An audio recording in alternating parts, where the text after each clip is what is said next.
El rey ha inaugurado esta mañana la 7ª edición del Spain Investors Day. Madrid acoge la 4ª edición del Spain Investors Day. Con empresarios se va a reunir hoy el rey Felipe VI en la 7ª edición del Spain Investors Day. España es y seguirá siendo, sin duda, un destino preferente de inversión para todos vuestros proyectos. Evento que ya ocupa un puesto de honor en el calendario de la comunidad financiera y empresarial española. As you just said, the Spain Investors Day celebrates the 11th edition, and as usual, it is considered to be a key milestone to kick off the year here in Spain, in the financial world. The Spain Investors Day continues to sail steady and firm, consolidating its position and relevance as one of the key dates in Spain's business calendar. To position our country as a green champion where people aim to live, where investors aim to invest. Subrayar la importancia que tiene que acumulemos antes de las crisis solvencia, resistencia, capacidad de resistencia del sector bancario. En España tenemos muchas fortalezas y yo creo que encuentros como este nos sirven para dar a conocer desde el sector público nuestras políticas que buscan también atraer la inversión y construir un clima de negocios. We have run quite a lot, but we have to run the last mile. Thank you all. I believe that it is very significant that this event is taking place. En un referente imprescindible de la proyección internacional de la economía española. More than 150 international investors will be present, half of them coming from abroad. Pero es que además somos muy atractivos para la inversión extranjera. Somos el 14º país receptor en stock de inversión extranjera en el mundo y el 7º en Europa. Mi convencimiento en las oportunidades que ofrece España y su futuro es genuino. Spain is nowadays the fastest growing of the world's largest economies. We have been one of the countries that in the last 2 generations has had a better performance in terms of increasing and converging our standard of living with the most advanced countries in the world. Y sobre todo gracias por organizar este evento tan importante para nuestro país, aquí precisamente en Madrid. Por eso son tan relevantes foros como este, para poner en contacto directo a inversores con prestatarios. Solo se invierte en lo que se confía y solo se confía en lo que se conoce.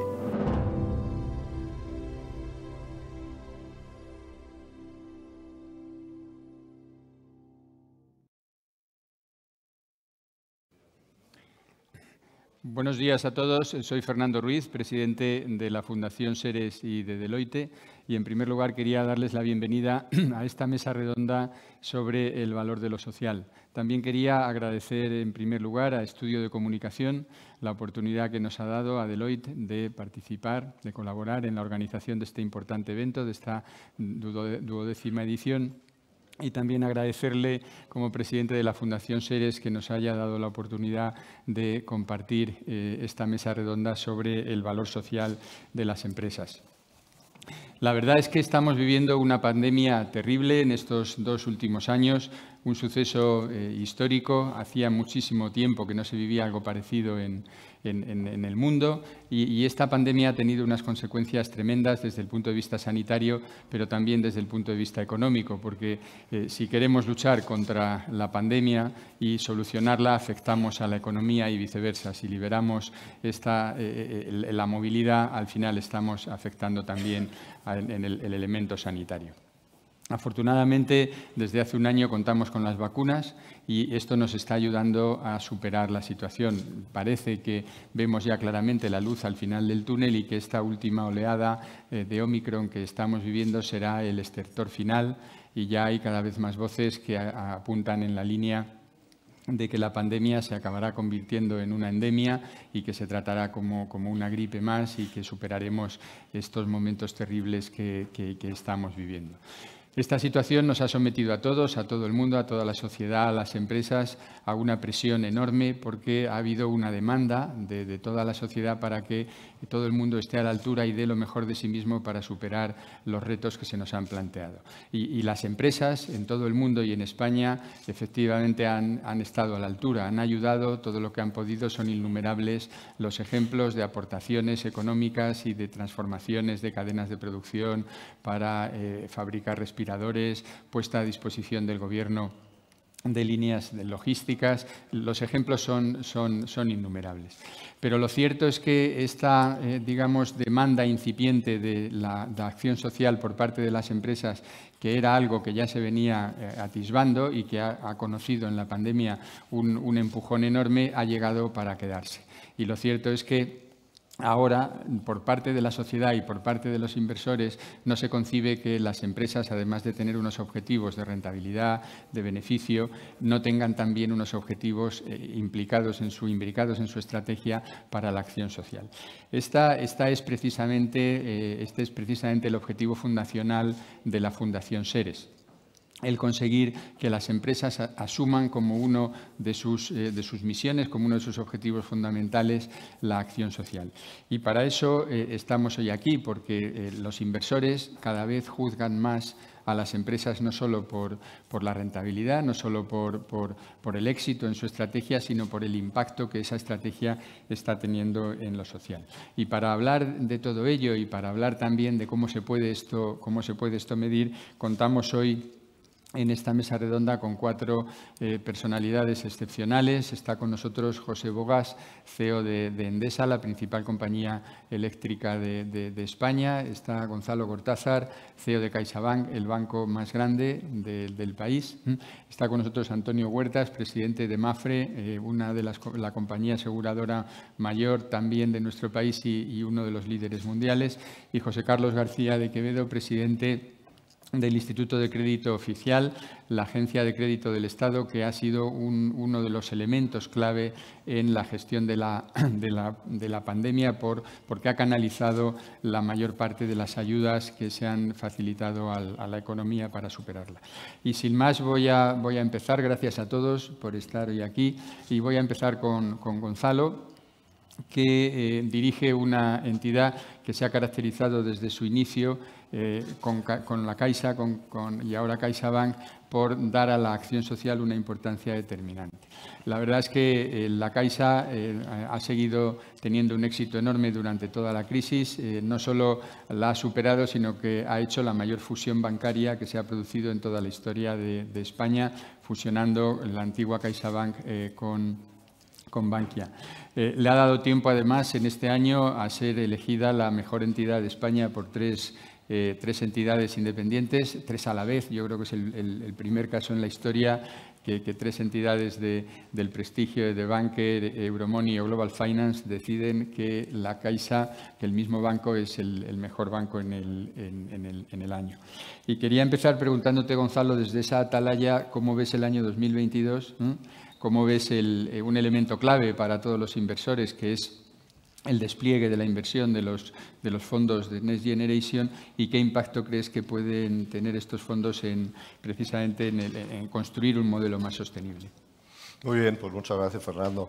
El año 2022 lo que vemos es que hay una recuperación económica en marcha, clara. Estamos estimando un crecimiento para el año que viene de un 5,5. Este año esperamos cerrar con 4,8. Si cogemos conjunto los 2 años, algo más del 10.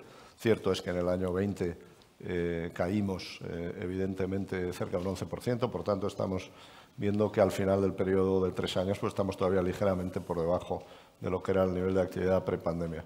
La variante Omicron evidentemente pues es una incertidumbre en el corto plazo, tanto por lo que pueda impactar en lo que es la demanda en determinados sectores, como puede ser el turístico, por poner un ejemplo, como quizá más por lo que pueda suponer digamos, agravamiento en los problemas de cadena de suministros, teniendo en cuenta que la mayor parte de Asia sigue teniendo un criterio de cero COVID y, por tanto, podemos asumir ciertos parones digamos, en la máquina exportadora asiática, que puede generar un poquito más de dificultad al principio. Pensamos que el año en ese aspecto, bueno, pues no debemos juzgarlo por el comienzo y que en su conjunto pues será una recuperación sólida. Yo destacaría las cifras de empleo que antes mencionaba la ministra, donde sí hemos recuperado niveles prepandemia. Creo que son muy buenas noticias. Evidentemente hay mucho que hacer porque Si la actividad económica no se ha recuperado y el empleo sí, quiere decir que la productividad no está donde debería estar y eso es una de las grandes asignaturas que tenemos.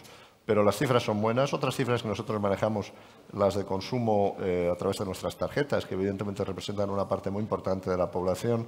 En el cuarto trimestre tenemos un consumo un 7% más alto que los niveles prepandemia.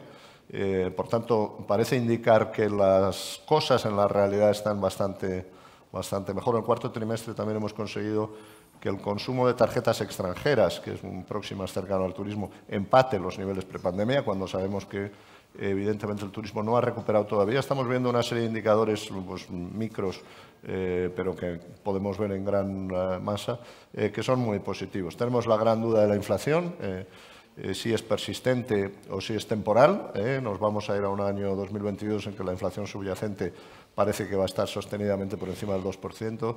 Lo que esperamos es que al final del periodo baje por el efecto base y por la propia, digamos, arreglo de la cadena de suministros después de un periodo.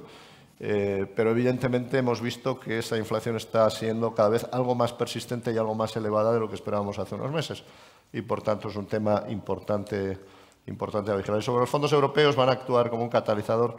Yo solo quisiera enfatizar que es importante que los fondos lleguen a tiempo. Hay mucho énfasis en que los fondos se aprueban, pero hasta que llegan pues tarda un periodo. Es lógico, pero me parece muchísimo más importante que lleguen bien. En esa comparativa que hacíamos de lo que va a pasar en 3 años, la deuda pública habrá subido entre final del 19 y final del 22, habrá subido 300.000 millones de euros para España. 300 billones, como dicen los ingleses.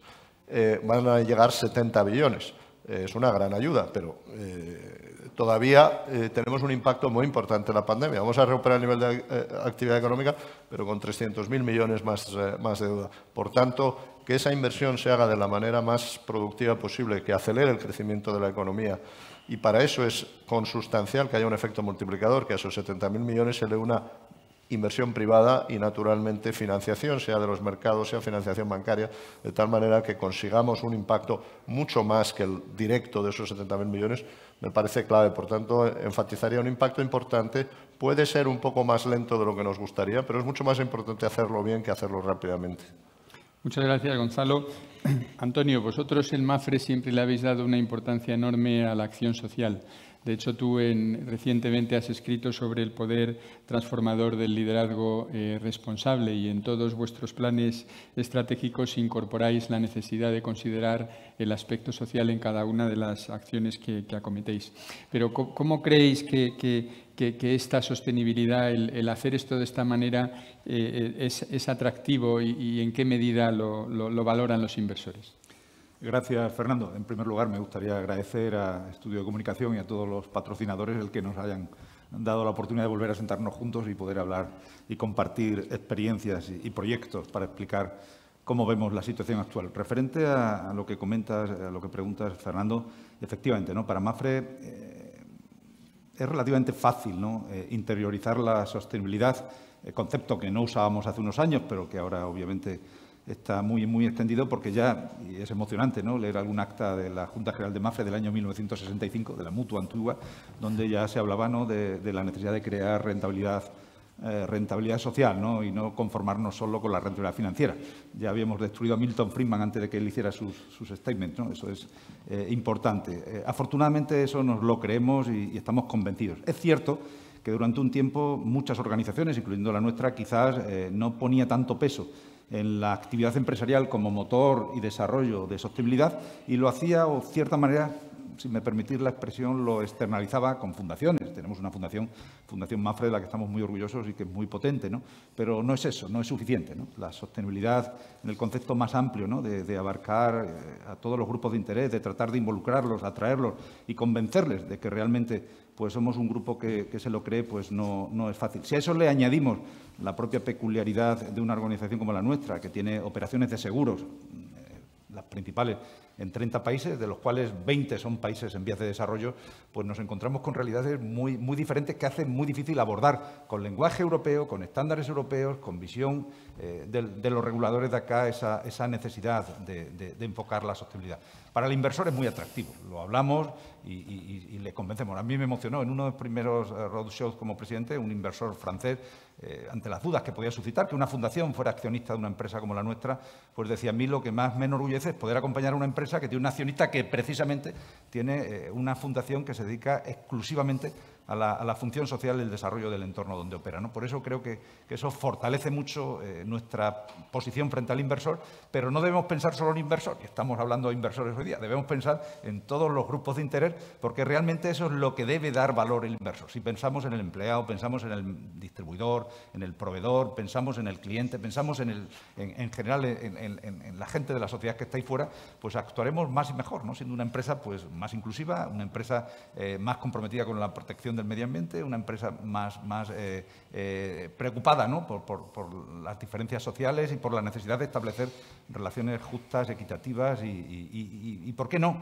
utilizarlo, ¿no? Solidarias. Es decir, que el modelo de negocio también debe ser solidario, y en eso el seguro tiene mucha ventaja, porque lo que nos encargamos es precisamente de establecer ese mecanismo de retribución, de solidaridad, que es muy necesario. Por eso estamos plenamente convencidos de que los inversores estarán y están encantados de oírnos hablar, y en nuestro próximo plan de sostenibilidad que presentaremos en marzo, pues daremos muchas novedades y esas líneas grandes, maestras, que vamos a llevar a esos 30 países que vamos a liderar en todo el mundo. Gracias, Antonio. José, vosotros estáis plenamente comprometidos con el concepto de la sostenibilidad. De hecho, en Endesa, a pesar de haber seguido creciendo en la generación de energía, habéis reducido vuestras emisiones netas un 70% desde el año 2015, en que se hizo el gran acuerdo de París. ¿Cómo crees que se puede, cómo estáis impulsando esta transformación hacia un modelo de economía circular desde el sector energético para lograr esta recuperación sostenible? Muchas gracias, Fernando, y buenos días. Bueno, en principio lo que tengo que decir es que la economía circular realmente es un elemento más del concepto de sostenibilidad. El concepto de sostenibilidad inicialmente, como tú decías, Fernando, pues ha estado y está muy relacionado con lo que es o lo que se ha venido a llamar la descarbonización del parque de generación, por un lado, y la electrificación del consumo final, que como consecuencia de ambas cosas pueda hacer efectivo ese objetivo a nivel de la Unión Europea de emisiones cero en el año 2050. Que esto es un objetivo que se puede conseguir, me gusta decir, y estoy muy orgulloso de ello, de que Endesa, siendo una empresa de tradición carbonera y, por tanto, la empresa que más emisiones lanzaba a la atmósfera, hoy día, en el año 2021 ya, pero mucho más claro en el 2022, seremos la empresa verticalmente integrada con menos emisiones en la península. Saco las islas por ahora. Luego, se puede conseguir.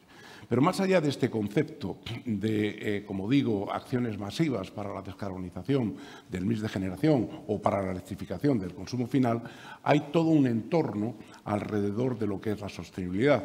Empecemos pensando en los propios mercados. José Carlos, Gonzalo, claro, todos los parámetros que se ligan a las finanzas sostenibles, ¿no? Este es otro de los grandes impulsos. También los reguladores. Los reguladores están tomando un papel fundamental en esto, empezando por lo que ahora casi todos conocemos por la Unión Europea, lo que es la taxonomía desde un punto de vista medioambiental, y el debate que puede existir ahora mismo si la nuclear y el gas entran en la taxonomía de energías consideradas como no emisoras, o bien deben de considerarse, aunque con un estatus especial, como energías de transición. Pero hay ese concepto que marcan los reguladores. Los reguladores también cada vez más demandan esa información no financiera que tiene que acompañar a la información financiera. En definitiva, hay todo un conjunto de acciones que cada vez van más enfocadas hacia lo que es la sostenibilidad. Una sostenibilidad que además cada día más tiene que ver con la inclusión y tiene que ver con no dejar a nadie atrás en este cambio y en esta transición. Dentro de esto, la economía circular es otro elemento que está empezando a ser realmente relevante. Relevante en el sentido de que la reutilización de lo que pueden ser los productos, las materias que consumimos en el mundo es algo muy importante también para la sostenibilidad del planeta. Nosotros hemos empezado a aplicarlo ya y hemos empezado fundamentalmente en pequeñas áreas, ¿no? Pero en áreas que tienen que ver con el manejo de estos materiales, el reciclar los materiales. Y lo estamos haciendo en el desmantelamiento, por ejemplo, de nuestras centrales de carbón, pero también lo estamos haciendo y empezando por el diseño, primero, que luego nos permita al final de la vida poder reciclar o reutilizar esos materiales en proyectos como el eCity de Málaga, que estamos haciendo. Es decir, que cada vez más la definición o la ejecución de cualquier proyecto llevará una parte principal inicialmente que tenga que ver con cómo de sostenible puede ser el desmantelamiento, por así decirlo, de ese proyecto. Muy interesante. José Carlos, vosotros habéis jugado un papel clave en todo el proceso de lucha contra la crisis. Habéis sido la principal fuente de fondos para que todo el sistema financiero los distribuya y sirva para construir esa red de protección que nos ha ayudado a superar la crisis con éxito. Pero nos gustaría que nos contases qué papel está jugando además el ICO en el desarrollo de las finanzas sostenibles en España y a nivel europeo y qué cambios está suponiendo todo esto en la gobernanza del Instituto. Muchas gracias y enhorabuena al Spain Investors Day por esta nueva edición. En relación con el papel del ICO en materia de finanzas sostenibles, nosotros estamos muy en línea con nuestros homólogos europeos, con el Banco Europeo de Inversiones, con la KfW alemana, la BPI francesa. Y nuestra principal contribución a la transformación de la economía española en materia de finanzas sostenibles se basa en dos aproximaciones. Por un lado, la colaboración público-privada es fundamental, no solo de ICO con el sector financiero, sino con toda la empresa. Lo hemos demostrado con la puesta en marcha de la línea de avales ICO-COVID con todo el sector financiero, apoyando y manteniendo el tejido empresarial español, que con otras medidas, entre otras la vacunación y los ERTE, ha permitido empezar una intensa recuperación a la que ha hecho referencia a Gonzalo, y esto va a ser fundamental, esta colaboración público-privada para la transformación y para poner en marcha las finanzas sostenibles. Y, por otro lado, una visión muy a largo plazo, teniendo en cuenta el marco de referencia. La nueva estrategia de ICO 2022-2027 toma como referencia, por un lado, el marco financiero plurianual de la Unión Europea 2021-2027 y también el marco de referencia nacional, el Plan de Recuperación, Transformación y Resiliencia, donde ya se apuntan algunos de los objetivos que podemos hacer propios, como que el 40% de los recursos disponibles puede ir hacia la sostenibilidad, tanto medioambiental, y contribuir a la transformación del modelo de crecimiento español, el 30% a digitalización y el resto a ciencia, innovación y formación, que tiene un aspecto social de inclusión muy relevante. Y como decía José, es fundamental hacer un ejercicio de realismo, de no dejar a nadie atrás, de ser consciente de la estructura empresarial de nuestro país, que hay grandes empresas tractoras, hay medianas empresas que hay que hacerlas crecer. En estas iniciativas de la ley Crea y Crece o de startups va a ser muy relevante, y las pequeñas y medianas empresas y los autónomos. Para eso estamos incorporando criterios de sostenibilidad en todo nuestro catálogo de productos, cada uno con una especialización y unos objetivos, las líneas ICO de mediación, la financiación directa. Hemos hecho en los 2 últimos años más de 3.200 millones de euros de financiación sostenible, verde y socialmente, y siendo muy rigurosos en la taxonomía, en la facilitación de la transición y en la gobernanza dentro de la organización interna, para que sea algo transversal, que afecte no solo a las operaciones de activos, sino también a las operaciones de pasivos con emisión de bonos sostenibles y lo que es una empresa responsable desde el punto de vista social, medioambiental, el impacto de la huella de carbono, etcétera. Y en este ejercicio de realismo, estableciendo incentivos para que toda la economía se pueda transformar con estándares internacionales, con métricas que puedan ser comparables, que hemos incorporado en nuestros modelos de análisis de riesgo, y aquí el papel, como se ha apuntado, de los reguladores y supervisores va a ser relevante. Y es muy importante esa coordinación, no solo colaboración público-privada, sino también coordinación a nivel europeo para determinar qué tipos de energía pueden acelerar esa transformación en la lucha contra el cambio climático y con estándares internacionales que nos permita también medir nuestra actividad y de nuestras empresas en terceros mercados. Muchas gracias. La verdad es que todo lo que no somos capaces de medir no somos capaces de mejorar. Y en ese sentido, si el tema medioambiental y el tema social y de gobernanza constituye una preocupación, tendremos que ir desarrollando elementos para poderlo medir y comunicarnos con los inversores y con la comunidad. Se ha avanzado bastante en el tema medioambiental y bueno, parece que la huella de carbono se ha asumido como un elemento de medida y objetivo alrededor del cual todos pues nos digamos, establecemos objetivos y vamos comunicando cómo vamos avanzando. Pero lo cierto es que en el tema social se ha avanzado menos. Hace poco en Líderes Responsables, Gonzalo, tuvimos la oportunidad de comentar la necesidad de ir desarrollando índices para que las empresas puedan medir cómo están actuando en el tema social. En ese sentido, pues la Fundación Seres ha desarrollado un índice de huella social que está empezando a ser asumido por algunas empresas y nos gustaría que nos contases, tú que tienes una larga trayectoria como banquero, primero de inversión y ahora ya toreando en el terreno, ¿cómo crees que se puede avanzar en esta línea y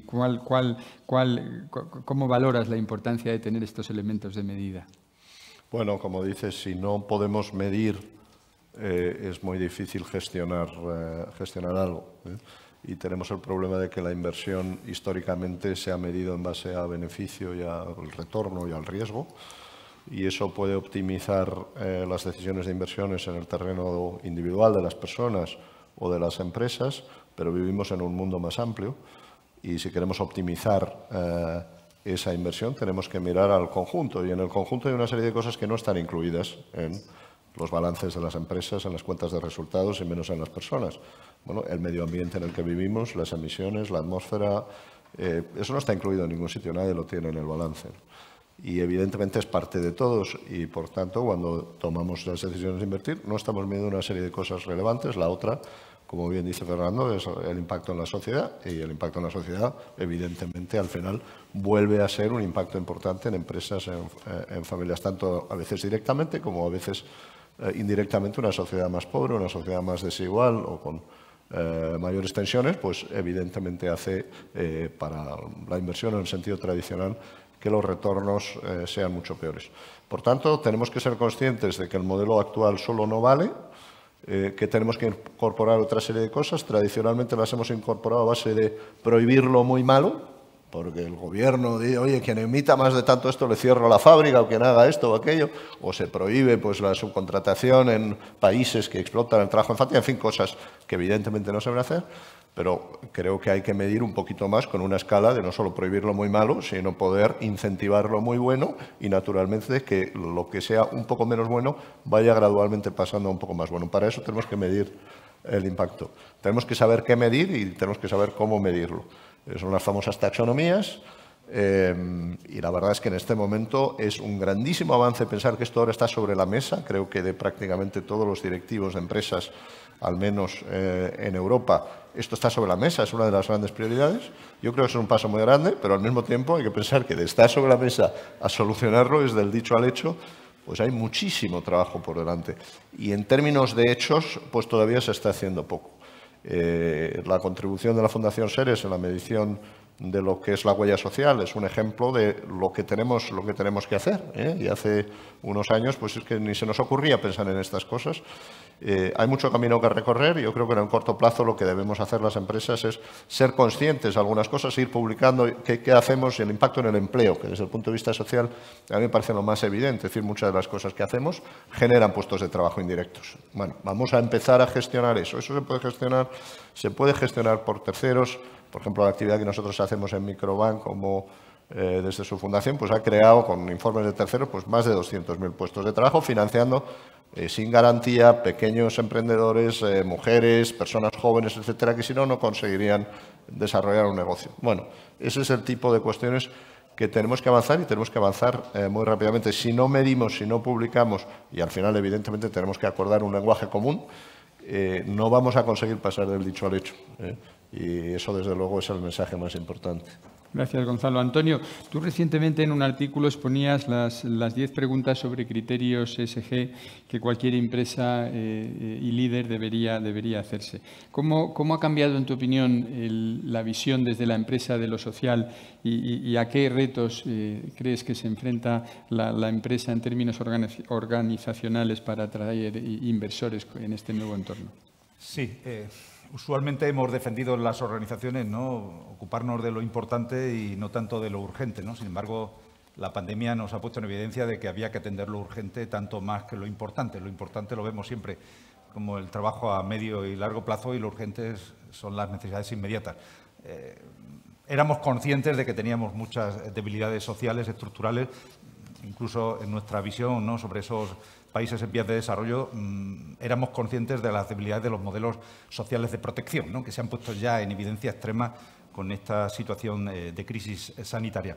Obviamente no podemos continuar así, ¿no? Entonces, en cierta manera, hemos avanzado mucho, y lo comentabas en tu reflexión inicial, acerca de los avances que ha habido en el tema de la protección climática, la transición energética, la protección del medio ambiente, el compromiso que tenemos todos por ayudar a que tengamos un planeta mejor, lo cual es muy importante. La gobernanza, llevamos muchos años hablando de ella y vamos introduciendo mejoras impulsados por la supervisión y legislación, pero indudablemente también convencidos, ¿no?, de la realidad.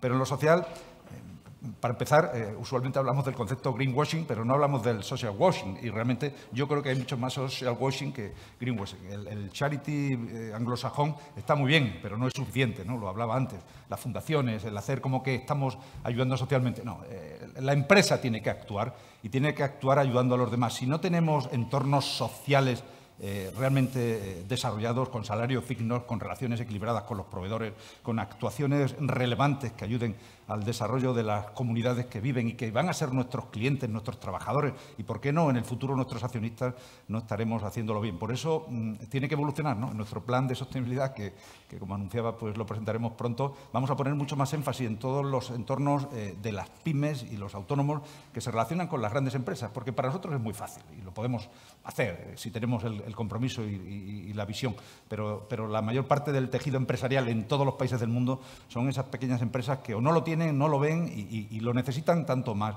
que los demás. Por eso hay que ayudar y hay que incorporarlo, hay que tener objetivos públicos, hay que comprometerse y hay que poner en esos objetivos públicos mucho más peso en lo social, indudablemente.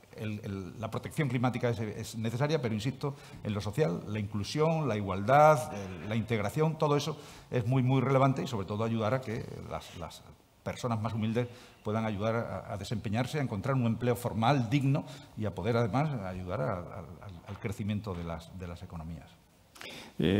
José, el tema de las nuevas fuentes de energía es un elemento importante en todo este debate, ¿no?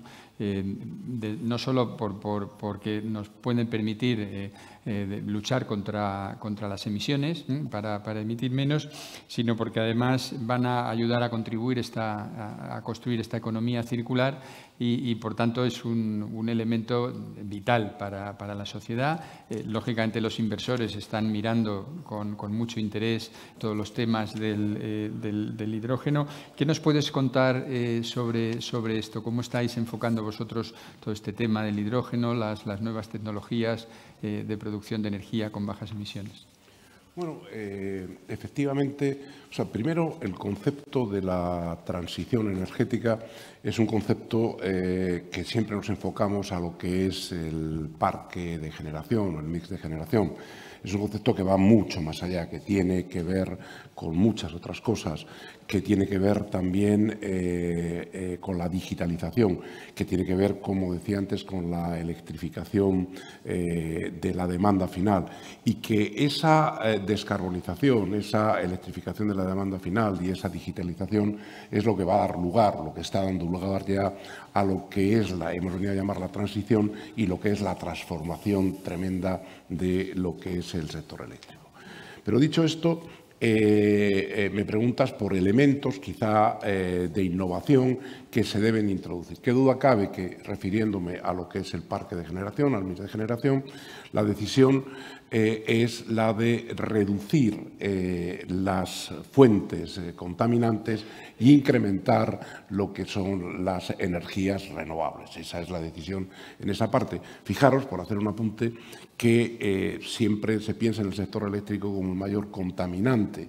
No, por ejemplo, transporte es mucho más contaminante en emisiones de CO2 y en España, ¿no?, que lo que es el sector eléctrico. Pero bueno, entonces en el sector eléctrico estamos haciendo esa transición. Esa transición pues, ha llevado a cerrar ya muchas centrales de carbón, incluso va a llevar a cerrar en unas determinadas fechas, y si se cumplen unas determinadas hipótesis, las centrales nucleares. Hasta hoy lo que ocurre es que las centrales renovables, libres de emisiones de CO2, carecen todavía de lo que se viene a llamar la firmeza y, por tanto, adolecen o dejan o ponen en riesgo lo que es la seguridad del suministro a nivel de sistema. Esto es uno de los grandes problemas y es una de las grandes oportunidades hacia futuro que tanto Europa, pero también España, estamos tratando de perseguir y de resolver. Son conceptos que hay que desarrollar desde el tradicional bombeo, ¿no?, la hidráulica de bombeo, hasta las novedosas almacenamientos de energía a través de baterías o a través de otros elementos, como puede ser el hidrógeno verde, e incluso la sustitución de algunos combustibles hoy contaminantes por un hidrógeno verde en el futuro. Europa también y los fondos Next Generation están tratando de realmente apostar por esas tecnologías porque será algo absolutamente necesario para que se pueda finalmente descarbonizar ese mix de generación. Incluso el hidrógeno verde ser utilizado en la propia industria pesada, sustituyendo otros procesos de producción y reduciendo sustancialmente las emisiones.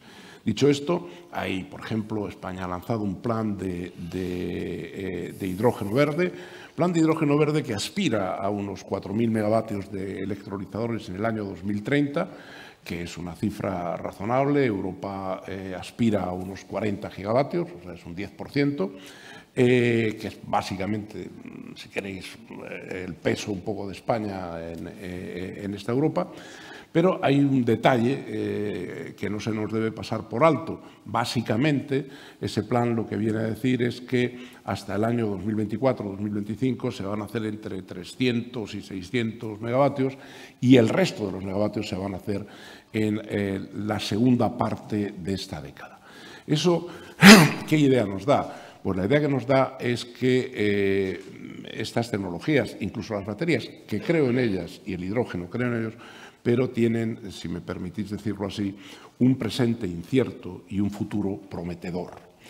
Entonces, bueno, lo que hay que hacer es trabajar en esto, porque son piezas fundamentales que estoy convencido que se van a alcanzar antes o después. La cuestión es el tiempo y lo que es la investigación, lo que es el apoyo, lo que es desde las empresas eléctricas, empresas, José Carlos decía antes, tractoras, ¿no?, que podamos ir introduciendo este tipo de tecnología para que pueda irse experimentando con ella y además ir involucrando a toda la pequeña y mediana empresa para que toda la cadena de suministro o cadena de valor esté cubierta, es una responsabilidad que tenemos las empresas.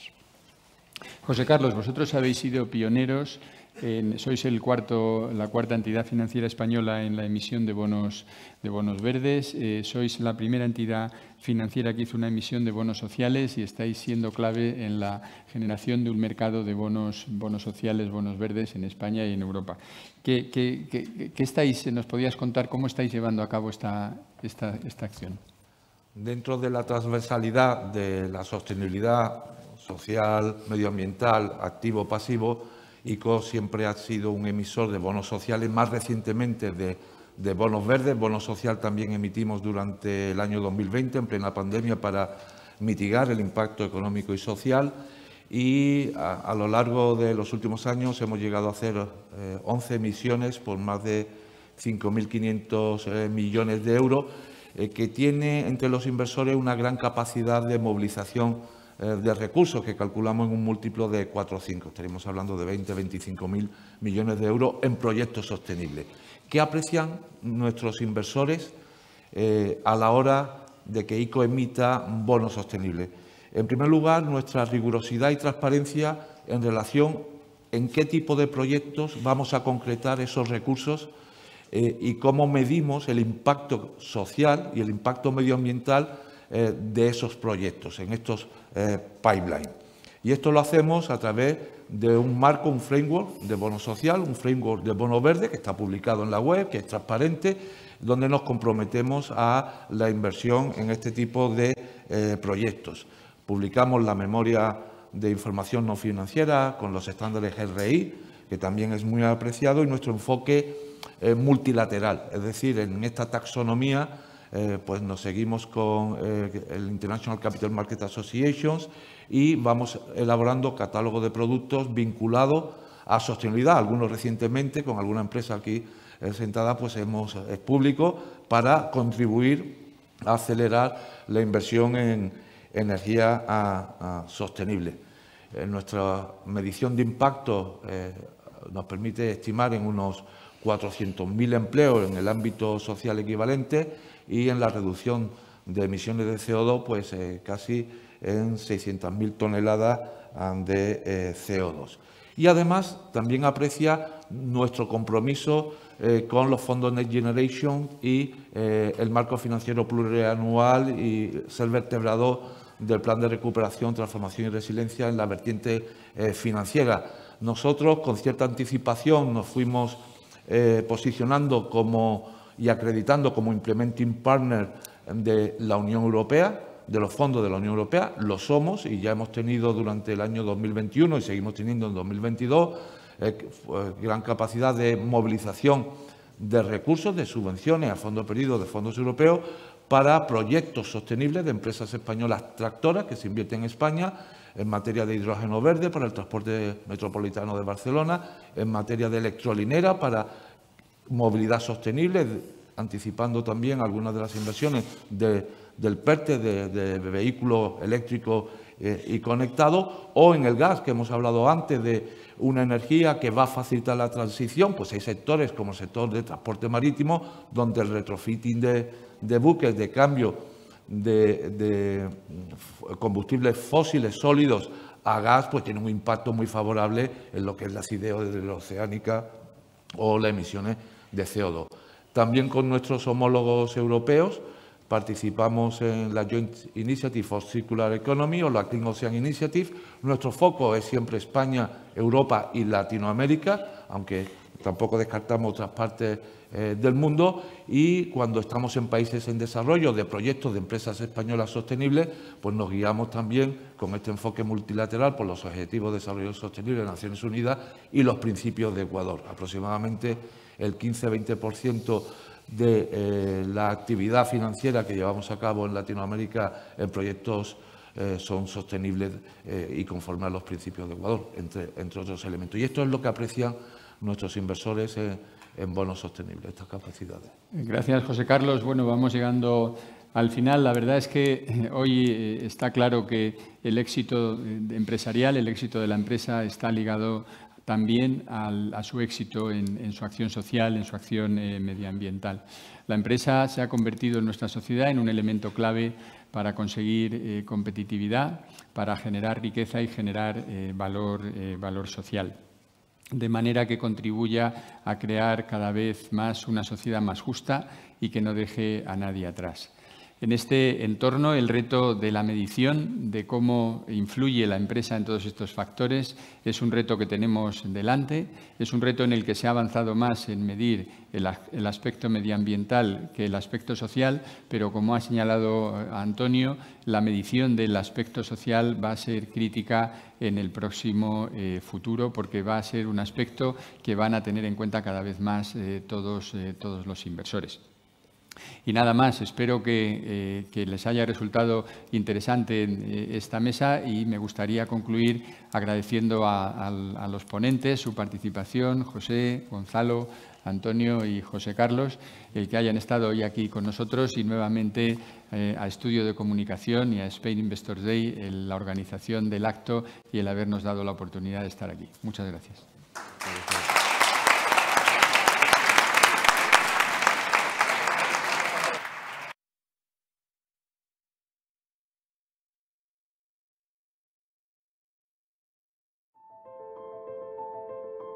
El Rey ha inaugurado esta mañana la 7ª edición del Spain Investors Day. Madrid acoge la 4ª edición del Spain Investors Day. Con empresarios se va a reunir hoy el rey Felipe VI en la 7ª edición del Spain Investors Day. Que España es y seguirá siendo, sin duda, un destino preferente de inversión para todos vuestros proyectos. Evento que ya ocupa un puesto de honor en el calendario de la comunidad financiera y empresarial española. As you just said, the Spain Investors Day celebrates the 11th edition, and as usual, it is considered to be a key milestone to kick off the year here in Spain, in the financial world. The Spain Investors Day continues to sail steady and firm, consolidating its position and relevance as one of the key dates in Spain's business calendar. We need to position our country as a green champion where people aim to live, where investors aim to invest. Subrayar la importancia que tiene que acumulemos antes de las crisis solvencia, resistencia, capacidad de resistencia del sector bancario. En España tenemos muchas fortalezas y yo creo que encuentros como este nos sirven para dar a conocer desde el sector público nuestras políticas que buscan también atraer la inversión y construir un clima de negocios. We have run quite a lot, but we have to run the last mile. Thank you all. I believe that it is very significant that this event is taking place. En un referente imprescindible de la proyección internacional de la economía española. More than 150 international investors will be present, half of them coming from abroad. Pero es que además somos muy atractivos para la inversión extranjera. Somos el 14º país receptor en stock de inversión extranjera en el mundo y el 7º en Europa. Mi convencimiento en las oportunidades que ofrece España y su futuro es genuino. Spain is nowadays the fastest growing of the world's largest economies. We have been one of the countries that in the last 2 generations has had a better performance in terms of increasing and converging our standard of living with the most advanced countries in the world. Y sobre todo gracias por organizar este evento tan importante para nuestro país, aquí precisamente en Madrid. Por eso son tan relevantes foros como este, para poner en contacto directo a inversores con prestatarios. Solo se invierte en lo que se confía y solo se confía en lo que se conoce.